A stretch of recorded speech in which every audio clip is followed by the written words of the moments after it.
Hello, welcome everyone. Welcome to Schroth Solutions, Thriving with Scoliosis Specific Exercises. I am so glad that you are joining me. If you have scoliosis or you love someone with scoliosis and you're here to support them, then tonight is going to be full of a ton of information, and I hope you get a lot of great takeaways so that you learn a lot about your scoliosis and how to take better care of your scoliosis and conquer your curves. That's what we all want to do, right? So far, there is not a lot of information out there for people with scoliosis, or it's kind of hard to find.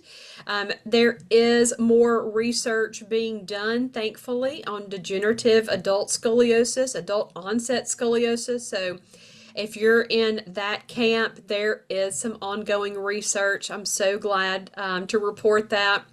There's research going on with adolescent idiopathic scoliosis, so if that's you, there is research on that as well. So more research is being done and more needs to be done about scoliosis because there's just not enough out there. So that's why I'm here. I am here to spread knowledge, share information, give you, knowledge that I know so that you can have a plan for addressing your scoliosis and having better spine health. So thank you again for joining me. Just to tell you a little bit about myself, since you are sitting with me, giving me an hour of your time tonight, and I greatly appreciate that. If this is your first time to learn with me, I'm Dr. Nicole Bradley. I am a physical therapist and most importantly, a certified Schroth physical therapist. Schroth is the method that I am trained in and that I use to work with my clinic patients and my virtual clients. I've been a physical therapist for over 20 years, and I'm also board certified in orthopedics.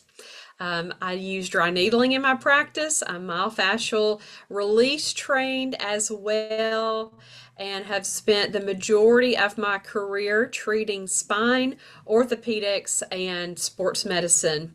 But I have been focused on scoliosis now for over 4 years, and scoliosis makes up about 70–80% of my clinic practice now.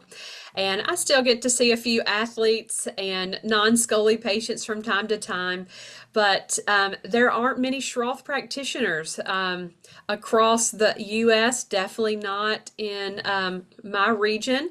So Schroth is in hot demand, so that keeps me very busy with my scoliosis work with my patients. I also, 2 years ago in 2023, created the Spinal Rewind program, and that is a virtual coaching program for scoliosis. So you can have access to a Schroth specific plan for your curve type, no matter where you live, and you don't have to get to a Schroth therapist in person if working virtually is something that you're interested in. There's such a huge need for educated practitioners and more knowledge out there in the scoliosis community. So let's go. Let's get a lot, let's learn a lot tonight. Let's get some more information about scoliosis and how you can holistically take care of your scoliosis. If you are not familiar with Zoom, toggle your mouse around. You can find the chat button and you'll be able to type questions in the chat.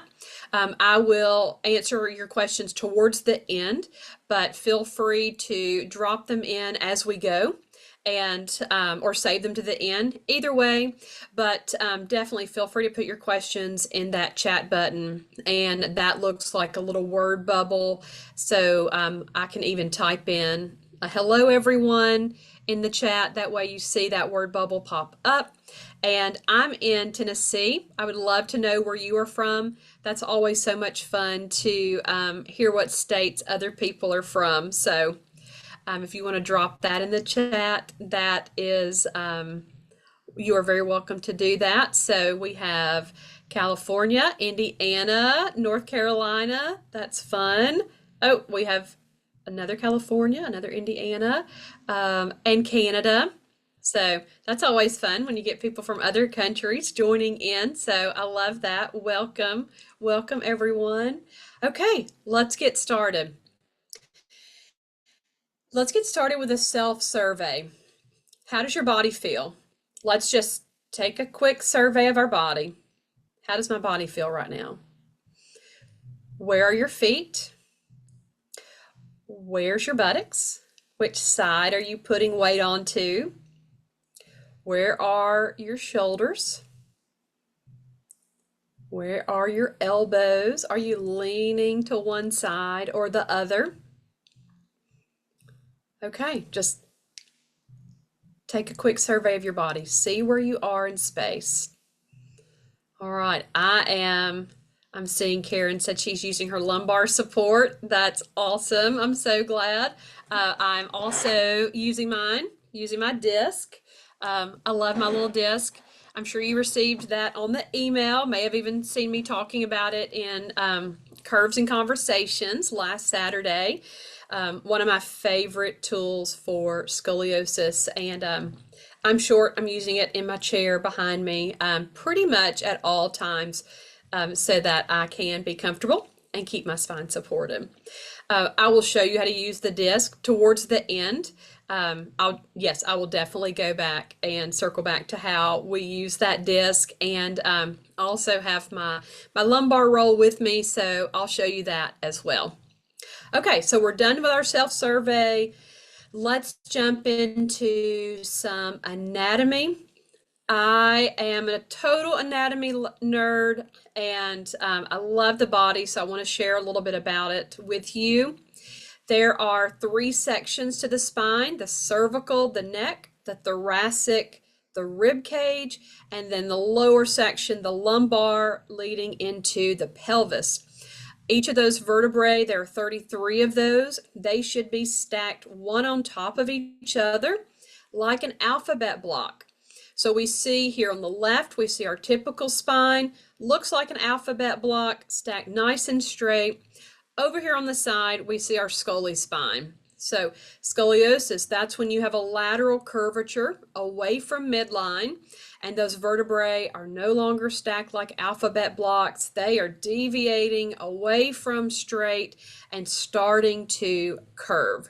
So let's look at some other abnormal postures that we see occurring with and without scoliosis.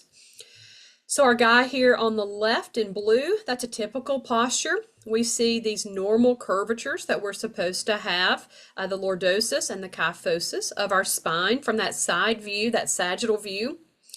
Our guy in the middle here in orange has kyphosis. Kyphosis is where the middle part of your back is rounded forward. Kyphosis leads to forward head posture, rounded shoulders, and creates that hump in the back. I try not to use that word hump. I try to use the word prominence, but everyone knows what I mean when I say a hump. They're like, oh yes, I have that. I have that rib hump. So kyphosis can occur with scoliosis. It can occur without scoliosis, but very commonly scoliosis is pushing us forward, and it's creating that rib hump, that more kyphotic position. You also can have a flat back posture, and that's where you lose your normal curves, and your spine is very straight both from front and back to the side view, and you lose those normal curves, and that makes your muscles have to work a lot harder because you don't have that inherent support in the spine, and your muscles have to work a lot harder, be more engaged to to keep you upright. So that is exhausting for people that have that flat back. And that also can occur with scoliosis. And we address that with scoliosis specific exercises. So let's look a little bit more in detail about scoliosis.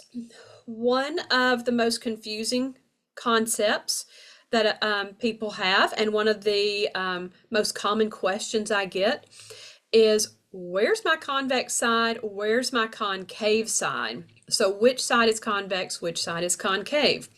We see here on the left, we have the convex side. That's the side of the spine that's moving away from midline, moving away from the body, shifting to the left or to the right. On the right side, in yellow, we see our concave side. I like to describe it like a cave, like an actual cave.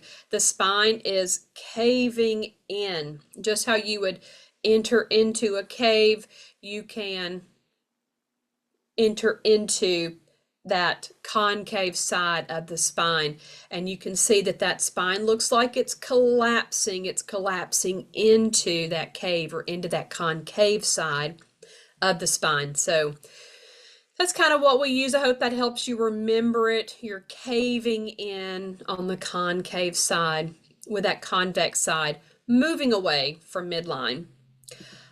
Another common question that I get, you may read these words in your radiology reports, and that's dextroscoliosis and levoscoliosis. Those words sound very scary, but they just mean levo meaning left-sided. I have a curve to the left side of my body. Or dextroscoliosis, meaning right-sided. I have a curve to the right side of my body. So if you hear that, don't be concerned. That just means left and right. But hang on to that. You may need that when you're reading some reports. When you run across these words, you'll have more understanding of, I have a dextroscoliosis. That means my convex curve is going to the right. So let's look a little deeper at scoliosis to look at the individual vertebrae instead of the whole spine. The number one missing piece that most practitioners don't pay attention to, they don't know, or they just don't know how to address it, is the rotational component of the spine. I know for me as a physical therapist, that is certainly the component that I was missing, knowing how to treat that rotation of the spine. Prior to learning Schroth, my patients with scoliosis would come in and I would have them side bend and I'd have them extend, and that just doesn't work for scoliosis. It didn't work for them then, it doesn't work for scoliosis now, because we have this rotational component. And you can see on the left how the spine curves, and I use these little yellow dots to mark the spinous processes, and that shows you just how much the spine starts to rotate. On the right, I stack some vertebrae together, and that shows you how the vertebrae, as they're stacked one on top of another, they start to rotate into the direction of the curve. And that rotation doesn't exactly lock us in place, but you have to move out of that rotation before you're able to start elongating and improving your alignment. So we really want to make sure that we are addressing that rotational component when we are treating scoliosis, because it does not respond to side bends and extensions if we don't move out of that rotation first. So we'll see this even more when we look at the thoracic spine. You'll see how this rotation plays a part in your scoliosis, and how that changes your posture. So let's look at some different curve types, just a good general overview. This is a 3-curve pattern. This is one of the most common patterns that we see in adolescent idiopathic scoliosis, is this 3-curve pattern. And when we talk about a 3-curve, we mean that there are 3 segments of the body that are shifting away from midline and rotating. So with our patient here, we see that right thoracic curve, and it's shifting to the right, and it's rotating to the right and rotating backwards, giving her that right thoracic prominence. that we see on the person, and we can see here in that x-ray. That second curve is easy to see. We see that lumbar spine curving to the left. That can give us a lumbar prominence. What is different with the 3 curve than from the other curves is that the lumbar spine is going to the left and the pelvis goes to the left with that 3 curve pattern. So the lumbar spine and the pelvis move as one unit. They're not moving separately, they're moving as one unit, shifting to the left. And that gives this patient a higher pelvis on the left side and a rotated pelvis on the left side.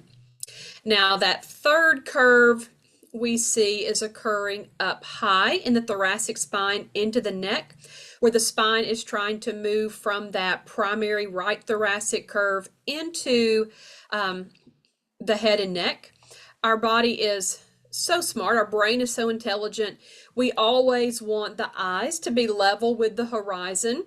So if we just hung out in this right thoracic curve, we would be tilted over to the left.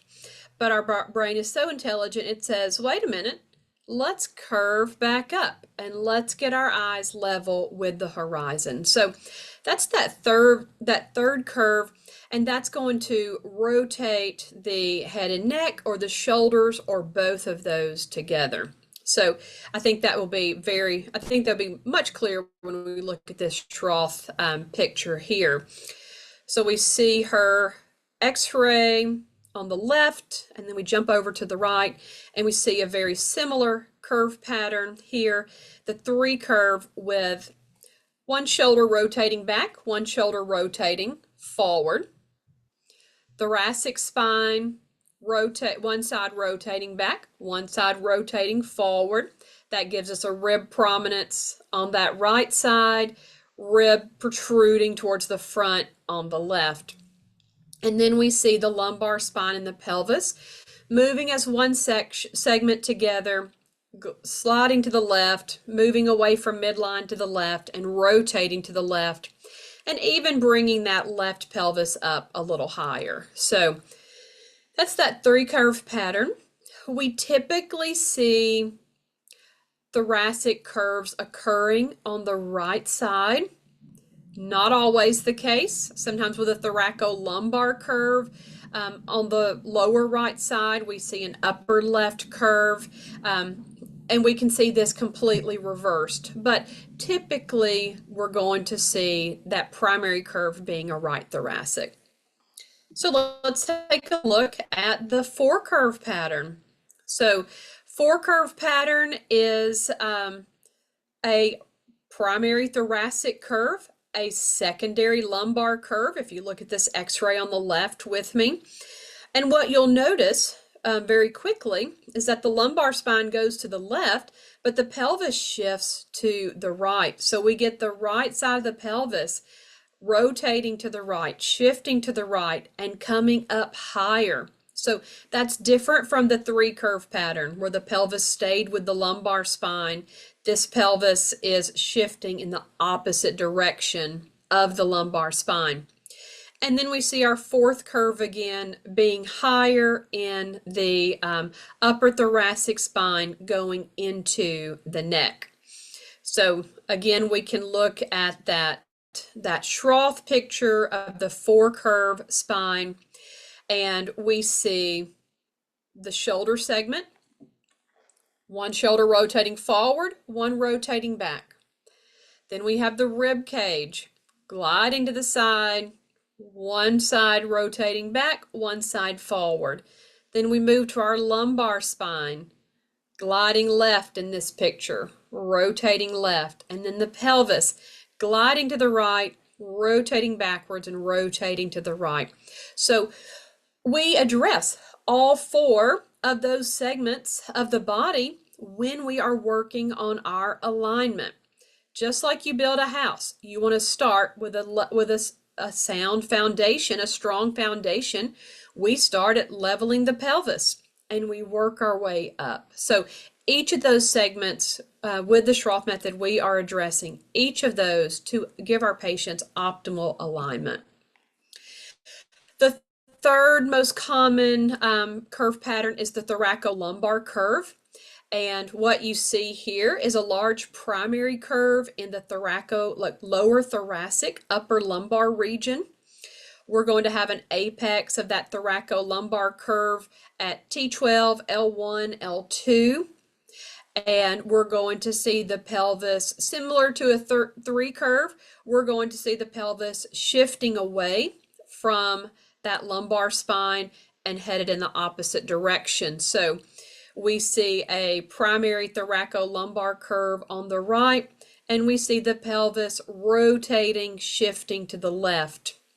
That other section of the curve, that other segment that we're going to be aware of and address is going to be this upper thoracic curve as the thoracolumbar curve starts to straighten out.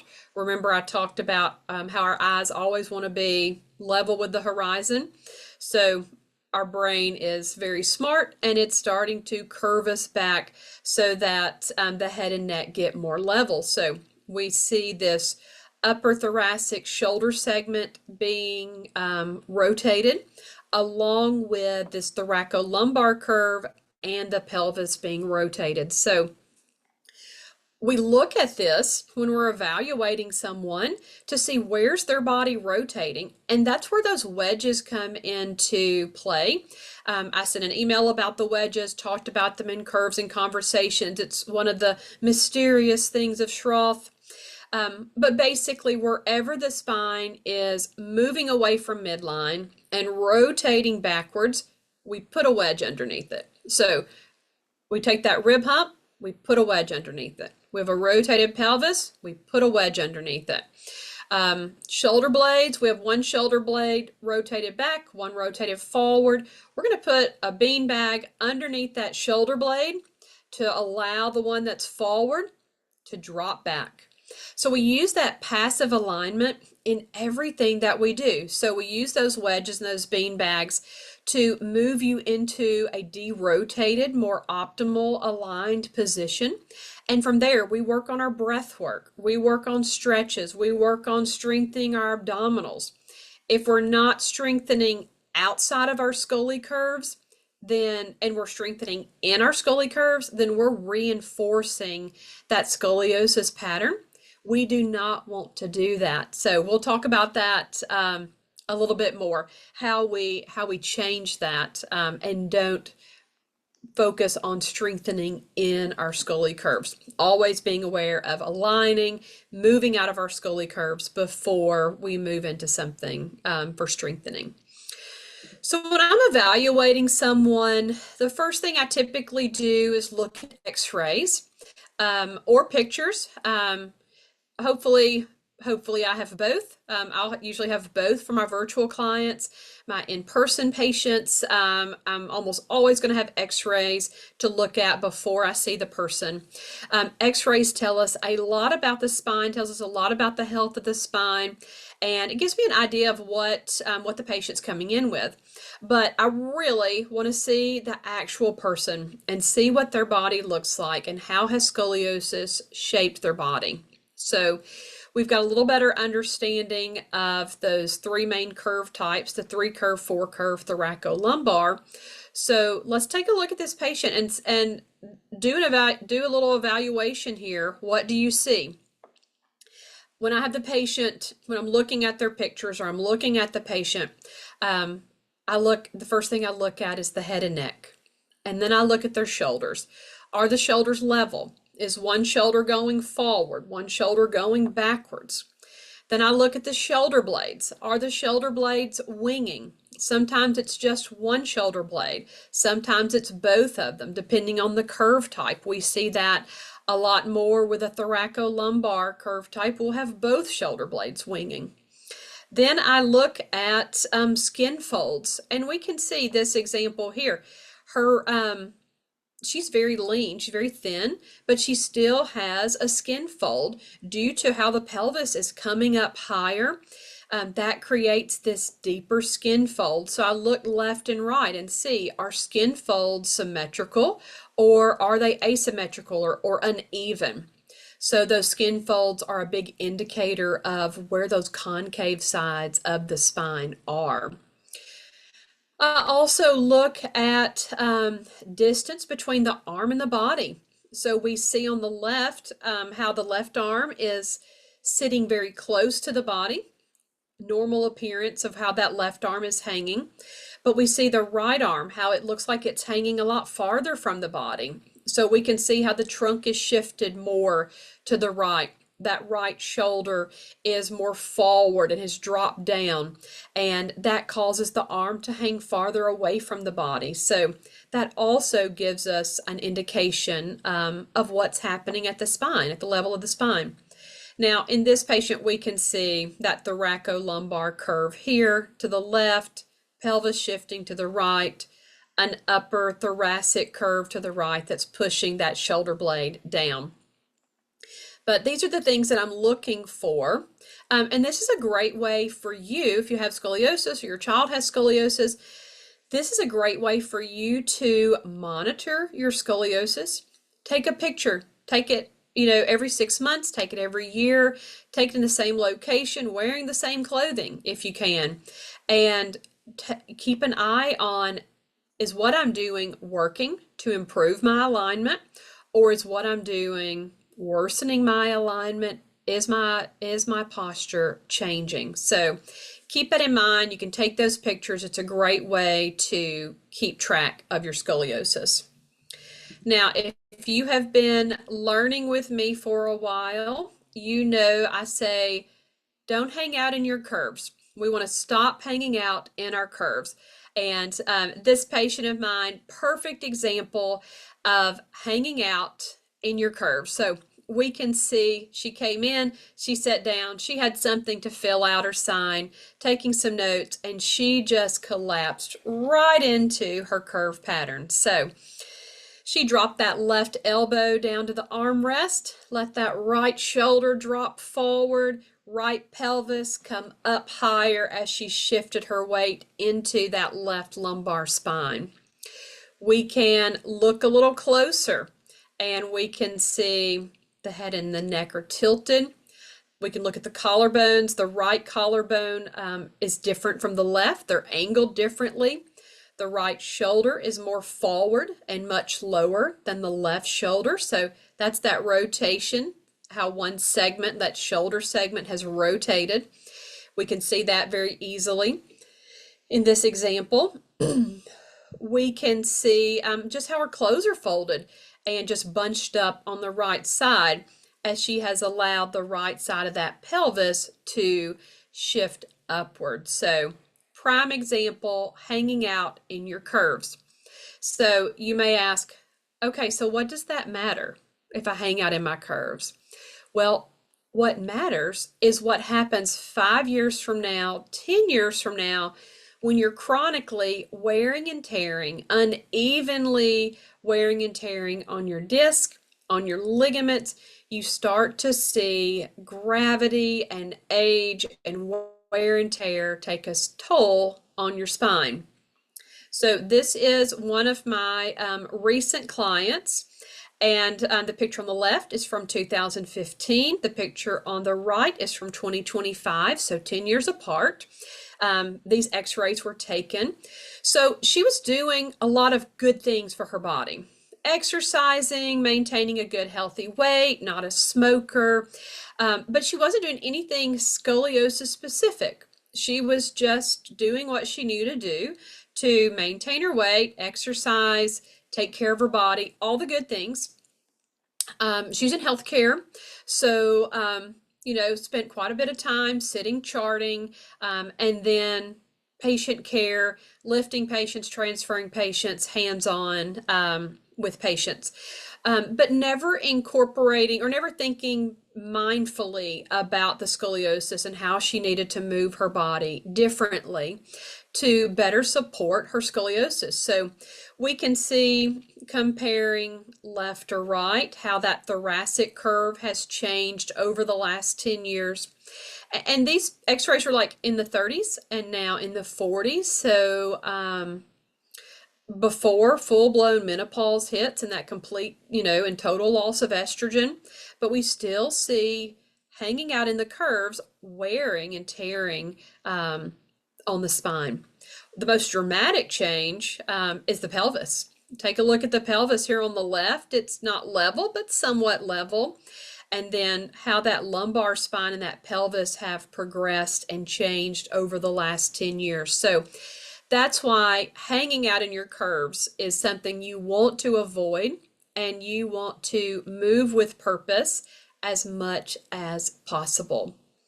That moving with purpose, that's another saying that you will hear me say quite a bit. The Schroth method, that is my educational background with scoliosis, and we teach people to move with purpose. Everything we do, from our breath work to our strengthening, is done with purpose. We're moving out of our Scoli pattern into a more optimal alignment before we breathe, before we stretch, and before we strengthen. That means you're moving out of your curve pattern. You're not hanging out in your curves. You're moving into a more optimal alignment.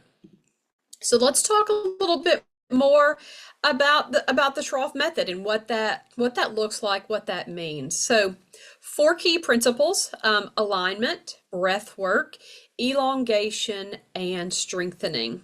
So alignment.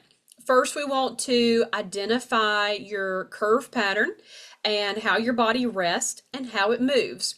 From there, we want to know which segments are rotated, which segments need to move forward, which ones need to move back, which segments need to be higher or lower.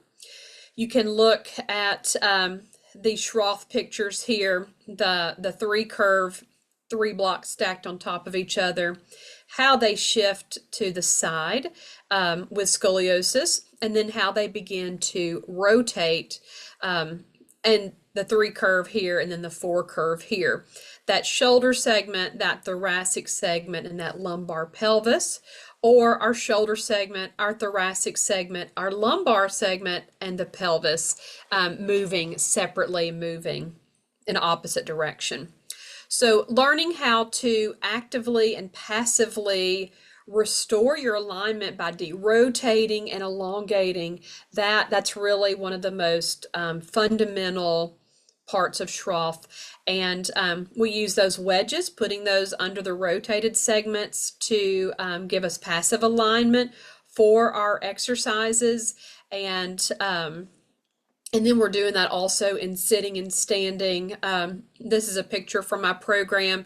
You can see she's sitting on my favorite little balance disc, and she's lowering her elevated pelvis, and she's bringing her rib cage up and forward and bringing her shoulder blade up and back to move into a more optimal alignment. So we teach rotating, derotating your segments and elongating to achieve that more optimal alignment. The next component is breath work. And you can see in this picture, I think this is a great example of why we do breath work. We can see here on the left how those ribs are very close together. They're very compressed together. And the fascia gets very stiff and restricted, not allowing those ribs to move. The muscles in between the ribs and over the ribs get very stiff and restricted on that concave side, not allowing the ribs and the spine to move. So that is where that breath work really becomes valuable, is learning to move these ribs that are so collapsed or compressed on top of one another and really expand and create space in that thoracic spine. If you look on the right, you can see how the rib cage separates. The ribs flare apart on that convex side of the curve. So that's why we focus our breath work on that concave side. That way we get more expansion there. So let's do another self-survey. Put one hand on your chest, one hand on your upper abdomen, and take a deep breath. Take another deep breath.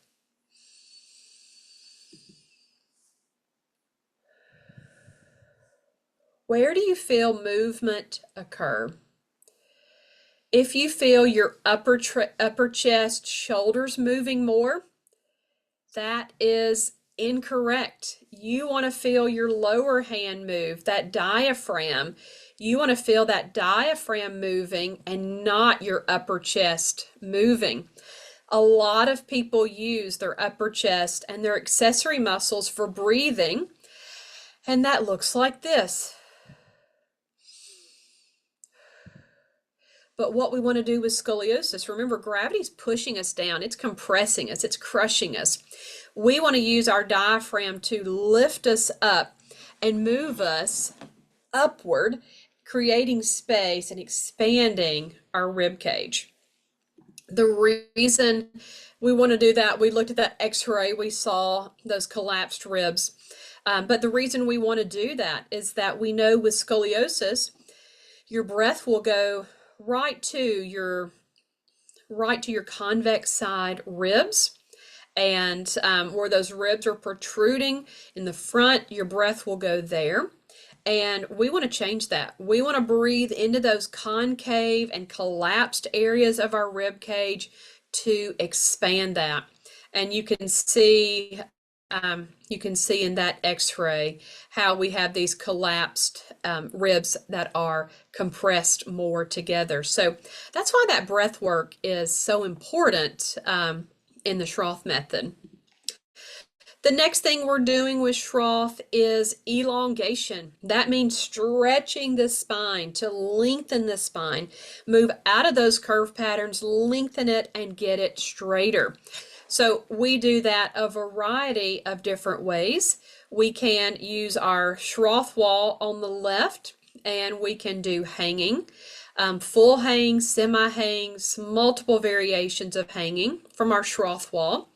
We also can use poles and belts, using those big sturdy dowel rods to lift us up. Our spine wants to sink down and settle in the pelvis, but we're lifting that spine up off of the pelvis, elongating, pulling that spine straighter. We can use belts. There's different types of belts to do some versions of hanging and elongation with, even flexed over a ball. You can do some elongation, decompression of the spine, flexed over a ball. And I added this picture on here because I think it's funny. You can really get very creative. You can get very extensive. But the main word is complicated with Schroth. Schroth can look and become very complicated. So a move like this is not done easily at home, best done under the guidance of your therapist. But that is an example of elongating, and she's doing a little bit of strengthening work as well. But strengthening does not have to be quite so complicated. We can see here with my patient that she has this 3-curve pattern. We see that upper thoracic curve here on the left. We see the right shoulder dropping down and rotating forward. We see that right thoracic curve. That bra strap really indicates that curve. You can see how it's just falling off the shoulder. A left curve in the pelvis, moving with the lumbar spine and higher on the left. So in this exercise, this is 50 times exercise, what she's doing, she's lowering the left side of the pelvis to decrease that high side and get her pelvis more level. She's rotating out of her thoracic curve and bringing her rib cage up and forward. She's bringing that right shoulder blade back, setting that right shoulder blade back on that corrected rib posture. And she is able to be in that corrected alignment. She also has her head turned. She's breathing into the concave side of her spine, or into the concave side, yes, of her curve, into her rib cage, as she is pressing down and growing tall. So she's getting elongation in addition to strengthening in her curve pattern. So that's an example of strengthening. There is another example of strengthening, and we can see a thoracolumbar curve pattern here on the right. And she is doing this modified plank, and we see she's lifting up out of her thoracolumbar curve. She's retracting back that wing scapula. She is lowering the pelvis, that high side. We can see that with that bent knee and that straight leg. Lowering that pelvis down and moving out of her curves as she's doing this plank exercise. So she is doing a full body exercise, engaging a lot of different areas for strengthening, but modifying it and adapting it to her scoliosis to move out of her scoliosis pattern and into a more aligned pattern with her strengthening.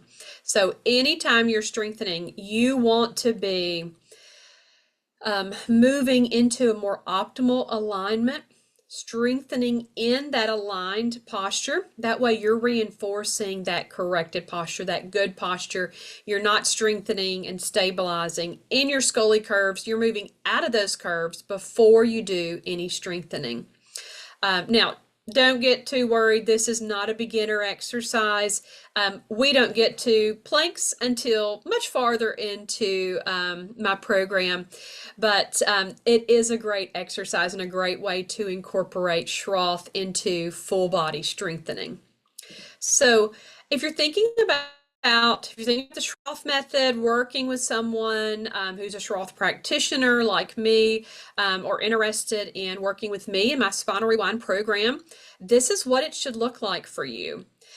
First, you start with an x-ray review and mapping of your curves, looking at your pictures, looking at your body. How has scoliosis changed your body? How does your spine move? How does your body move now that you have scoliosis? Or now that your scoliosis has changed, or your age has caused your scoliosis to worsen. So we want to really map out the curves and map out the body. And I always draw these little pictures for my people. That way, the black and white x-ray doesn't mean a lot to non-medical people, but a drawing that shows your body and how it's curving and where you put your wedges, I feel like that's very helpful for a lot of people. So you get your x-ray review, your mapping session, you know how your body is. You move on to your alignment and your breath work, and learning to breathe into your diaphragm, breathe into your concave side, using your alignment with your wedges, doing that passively, also sitting and standing alignment, and then progressing on to strengthening. And that strengthening can be as simple as some isometric exercises. You can see the wedges in place here. And those can be just as simple as those isometric strengthening exercises on the floor, or as complicated as straddling a chair, derotating, and using both of those poles. So that is that's kind of the progression of what we expect to see with a Schroth program, where you start and where you progress to. So what does it look like on a daily basis? What does Schroth look like on a daily basis? I love to say, and I say this a lot, Schroth is a lifestyle. Schroth is not a 30-minute exercise routine that you just check the box and move on. I fixed my scoliosis today. Schroth is a lifestyle. And we can see here, this is one of my younger patients, and after just a few visits, she had learned so much about her body. And here's her intake photo, and you can see just how unlevel her shoulders were. You can see how the pelvis is shifted up, the clothes are wrinkled, head and neck have a significant tilt to them. And then just a few visits later, here we are. She is correcting her shoulder position. She's correcting her rib position, realigning her spine, realigning her pelvis. And we see a much more symmetrical posture. We're not hanging out in the curves here on the left like we were. Now we are moving into a more aligned and better posture. So it's daily. Being mindful of, am I in my curves? Am I moving into a more alignment? How do I protect my curves? And once you get that part down, then you move into the strengthening, and that's where you stop the progression. You stabilize your curves or even make it better. But it definitely is a full body lifestyle that we want to do. So I know a lot of you are sitting and you are listening to me. So we did that self-survey earlier. So let's do another self-survey. Are you slumping? Are you sitting back on your tailbone? Are you hunched forward over your computer or over your tablet or your phone? We can see my lady here on the left. She is sitting back on her tailbone, rounded forward, slumping towards that computer. My lady here on the right, she has that nice, there we go, that nice lumbar support. So her spine is more erect. She's in better alignment. Shoulders are back, head and neck aligned over the shoulders, hips higher than the knees, looking straight ahead at her computer. If you have my 3 strategies guide for pain relief, this is in here, this sitting posture, these sleeping postures, and specifically for whatever your curve type is, that's in there. So those tips for supporting your scoliosis when you're sitting, working, when you're sleeping. If you don't have that, shoot me an email. Let me know. I'll be glad to send it to you. My email is Nicole with an A, N-A-C-O-L-E at NicoleBradleyHealth.com. So send me an email, say, hey, I don't have that 3 strategies guide, and I'll send that to you later. But being mindful of our posture, knowing what we're doing, where does our spine move and how can we move out of our curve patterns, really important.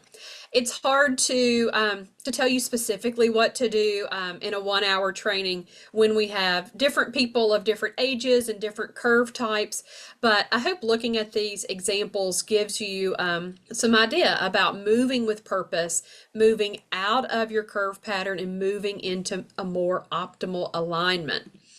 And then you start, once you learn that alignment, then you start adding in that elongation, lengthening your curve, and then you add in that strengthening component of strengthening your spine and optimizing your strength and balancing it on the convex versus the concave side, getting all of those muscles engaged. So that is, that's what a program should look like and what a Schroth lifestyle should look like.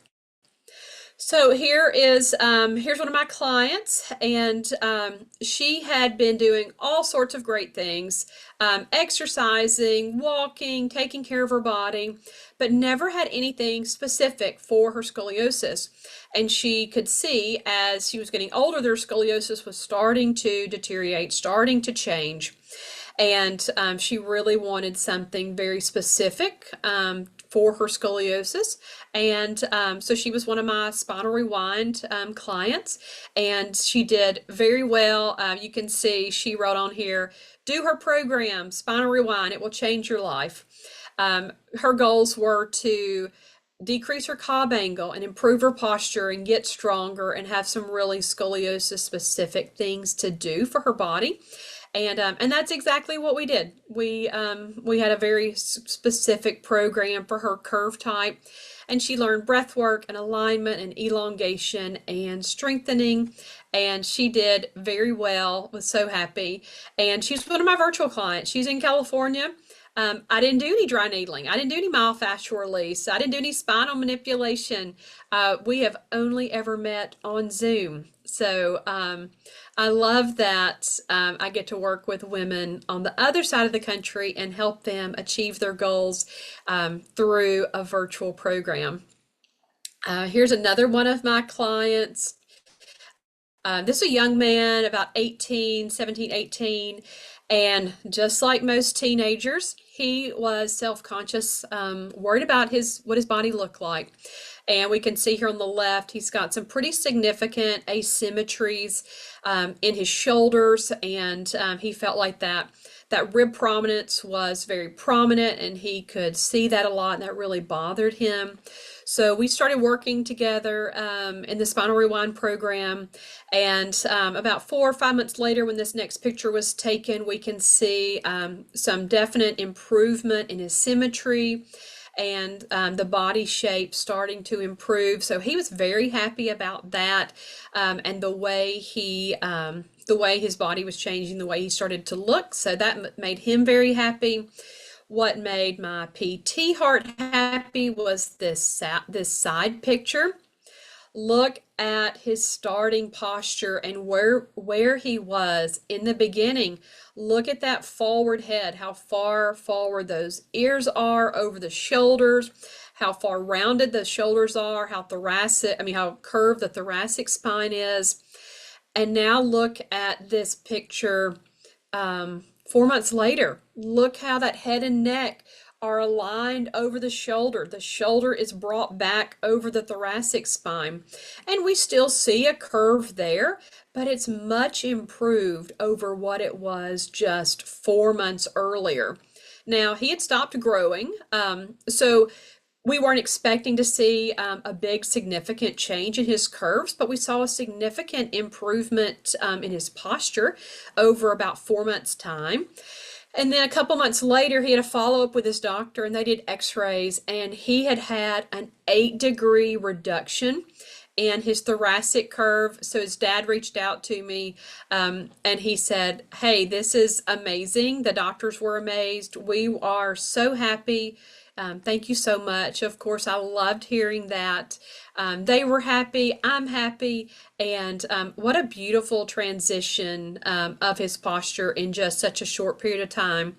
And again, another virtual person that I just met through Zoom with, and didn't get a chance to ever, work with in person, face to face. So, just quickly about my program, Spinal Rewind, the Complete Scoliosis Solution. I teach everything that we've talked about, from the breath work, the alignment, the elongation, and the strengthening. I teach all of that. That's the heart of my program. But what I have learned in 20 plus years of being a physical therapist is that we need a little bit more to make for a really great, well-rounded program. So I added in my training with myofascial release and targeted stretching, and that's where everyone starts. We start with myofascial release using small balls and foam rollers, and doing specific stretches to stretch the fascia, particularly in the concave side curve. Yes, I see that in the chat. We are looking at our concave side to do a lot of work on to mobilize that fascia and get that fascia moving, get those muscles moving. That way you have more freedom of motion. And this may not always be as important for my young teenagers. They can move more freely.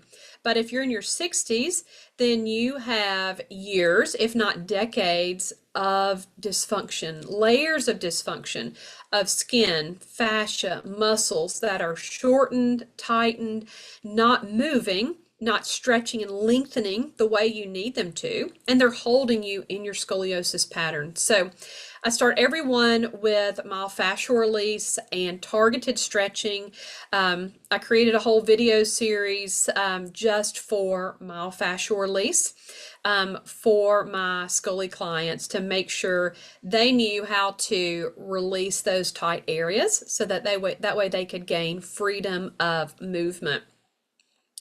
The next is the body mechanics, alignment, breath work, then the Schroth elongation and strengthening. And then another component that's in addition to like that Schroth education is full body integration for strengthening. So most of my clients want to exercise. They want to do a little bit more. They want to have a gym routine. So by the time they're finishing up with my program, we are doing full body strengthening exercises. Those may be planks or bird dogs. It may be them in the gym doing an arm workout or a leg workout, but they're applying those Schroth principles of how they align their spine to everything that they do in the gym. And we're using wedges to realign the spine when we can, and doing that alignment actively when we need to, when we're lifting weights. So I feel like that full body integration is so important.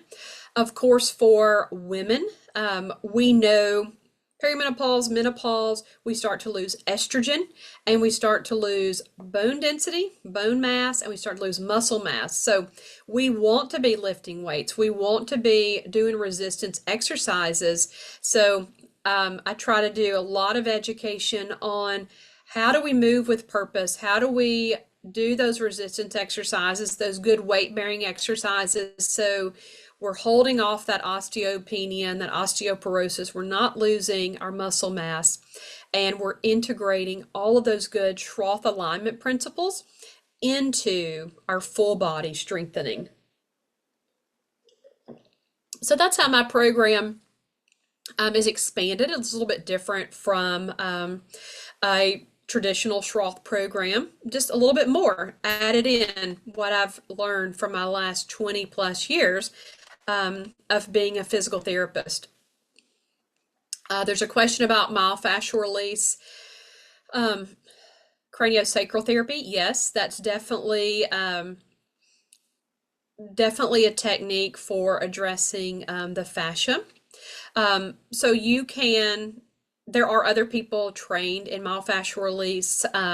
Physical therapists can get trained in it. Massage therapists can get trained in it. Rothing is a really unique approach to addressing myofascial restrictions. And if you were in my Curves and Conversations or in my last training back in October, you know that the fascia is that thick connective tissue that lies between our skin and between our muscles, and it holds us together. So yes, you can get manual work, like hands-on work for myofascial release, and you also can learn how to do that on your own at home. So what's next for me? So you've learned a lot about Schroth, you've learned a lot about scoliosis. Schroth and maybe the Spinal Rewind program is a yes for you if you have Cobb angles under 50 and you can stand and walk greater than 15 minutes without any type of assistive device. The reason I say that is you don't have to have perfect balance, but we do quite a few exercises in standing. We do a couple of single leg exercises, particularly some of the advanced balance core exercises and ab exercises. So you do have to have a fair amount of balance to be able to do those. So standing, like using an assisted device like a walker or something that prevents you from doing that. Again, you don't have to have perfect balance, but you do need to be able to stand and walk because some of the exercises are more strenuous. No, Schroth is not a great idea for you or a limited option for you if you have a thoracic and a lumbar spine that's fused. If you have osteoporotic fractures with vertebroplasty, or if you cannot walk without an assistive device. As for that vertebroplasty, when you have that artificial bone cement, we have to be really cautious with doing strengthening exercises.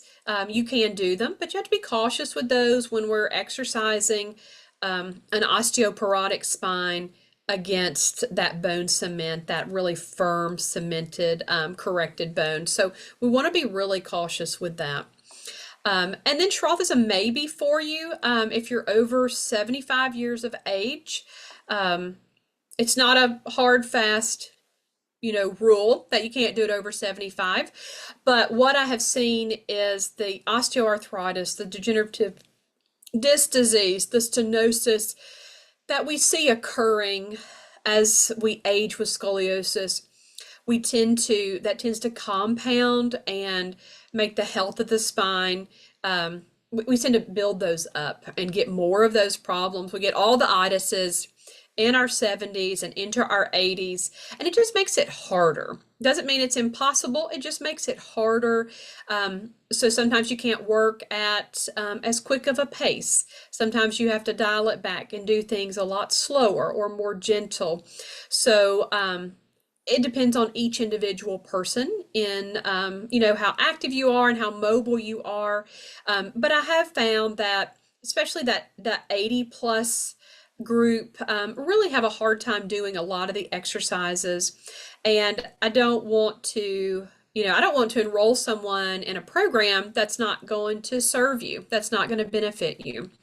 So I like to make sure that your health is such that you can do the program and you can get the full benefit out of it.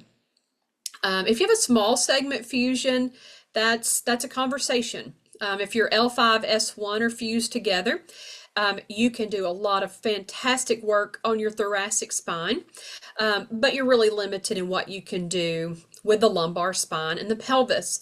But I have worked with some people with small fusions, and they do very, very well. We just have to modify for that fusion. Cobb angles over 50. Again, not a hard and fast rule, but a lot of people will hear, oh, we don't work with people over 50 degrees. That's surgical. I never want to turn anyone away that wants to be proactive and help themselves and get stronger.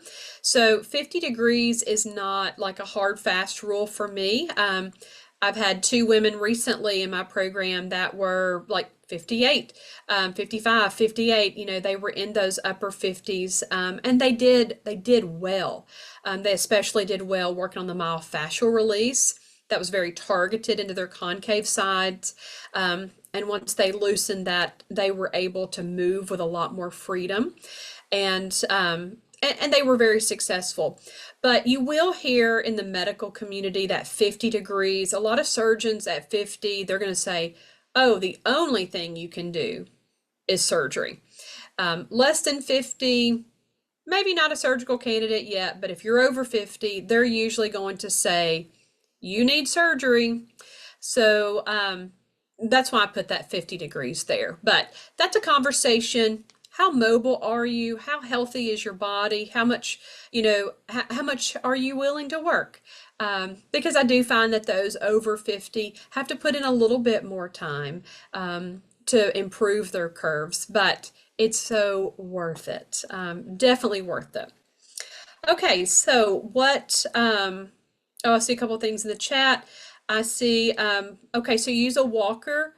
Yes.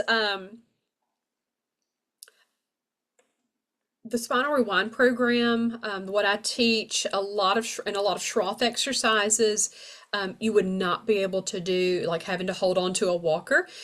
We are using those big sturdy poles, and they help you with your balance, but we're also pushing and moving and engaging. So if you are holding on to a walker, you need a walker for balance or support. It really would limit you in what you're able to do. Linda asked about vertebroplasty and having a lot of thoracic spine pain, a lot of pain with reaching. Yes, so working with a Schroth therapist, doing a lot of reaching exercises aggravates your ribs. So the ribs in the convex side of the curve are very hypermobile, so or can be hypermobile. So we want to be cautious. I definitely do reaching, stretching exercises, but you have to listen to your body, and we want to be cautious with those.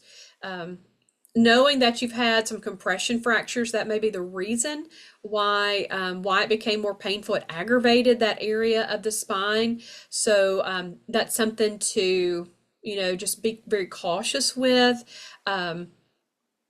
in how you do your exercises, and just moving more gently, going a little bit slower, because you do have that hypermobility, and then you have those compression fractures. That definitely affects the lumbar spine. Yes, it can make your lumbar curve get worse, absolutely.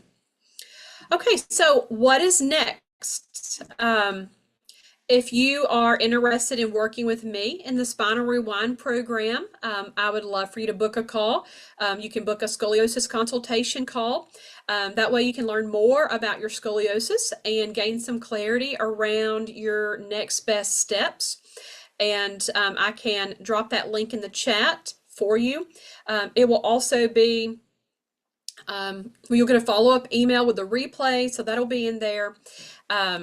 What my program, what it looks like is, it's a hybrid program, a combination of weekly Zoom calls, one-to-one calls, a whole online learning platform for learning your whole Schroth program. I also have also send all my clients a custom set of wedges, and we work together so that you know how to use those wedges. And we focus on reducing pain, improving posture, getting stronger, getting more aligned, and for my adult clients, most importantly, stopping the progression, stabilizing that curve. And for the last 2 years, I have almost primarily worked with women, but I also have options for men and for teens now. So I've expanded a little bit and have some programming for men and for teens. So you definitely can reach out to me, ask about the Spinal Rewind program for men and teens, and also for that women's group coaching that I have. All right, so you'll be able to grab that link in the chat if you want to book a call, talk more about the Spinal Rewind program. Yes, that so the coaching programs start at $297, and then vary according to how much support that you need and what programming you're interested in. So great question. All right, let's move on to, let's answer a few questions. Specific myofascial release training. So I don't know anything specific for scoliosis. I've done myofascial release training through University of St. Augustine, through Great Lakes. I'm not certified through John Barnes, but I've done some classes, and so I just combined what I have learned in my training for myofascial release, applied that to what I know about scoliosis and the Schroth principles, and that's how I created the myofascial work that I do and what I teach in my program. It's just combining my PT knowledge about the fascia and the body and how it moves with scoliosis.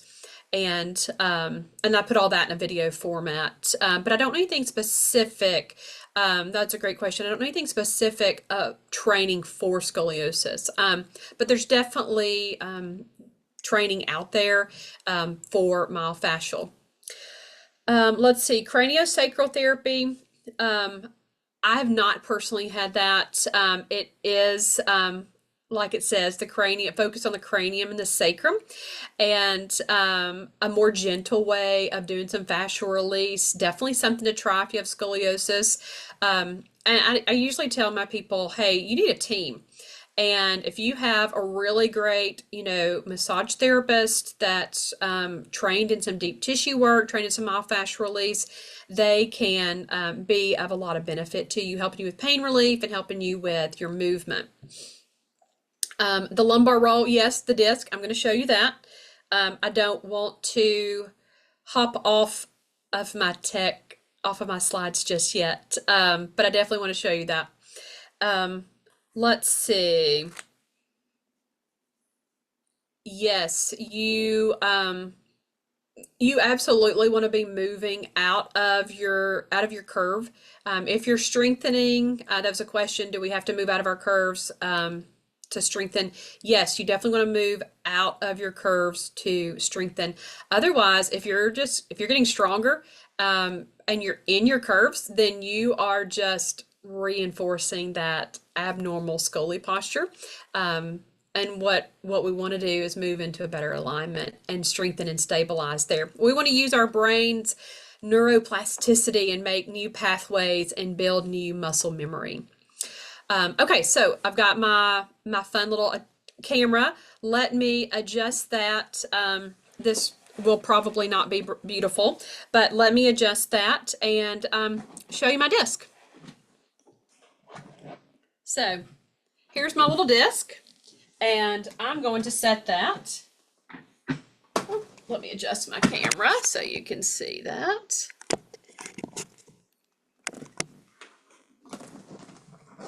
I'm going to sit that right in my chair, and it's going to be my lumbar support. So I'm going to put that right behind me, and you won't be able to see me here, but I'm going to put that right behind me. You can see that here in this picture from this view. Now I'm short, so it covers half my back, but I love this for great lumbar support. It supports the normal curvature in your lumbar spine. It prevents you from sitting back on your tailbone, rounded shoulders, forward head, and it keeps you in a more optimal alignment on your sit bones, better posture. Now this lumbar roll, same here, putting that right behind me, supporting my lumbar spine. Scoliosis wants to rob us of our natural curves, so we want to restore our natural curves and using that lumbar roll or that disc. So the disc is my favorite tool. If you're going to buy one, get the disc over the roll. But I do love the roll because it has this handy strap. Now we also use the disc. I'm going to put it underneath me. I'm going to sit on it so you won't be able to see me too well. But I'm sitting on the disc, and we use the disc in the program to, if your pelvis is higher on the right side, we can push it down, make it lower. If your pelvis is higher on the left side, you can push it down, make it lower. Get your pelvis level. That way your body can feel what level is supposed to be. And then we work on aligning up from there.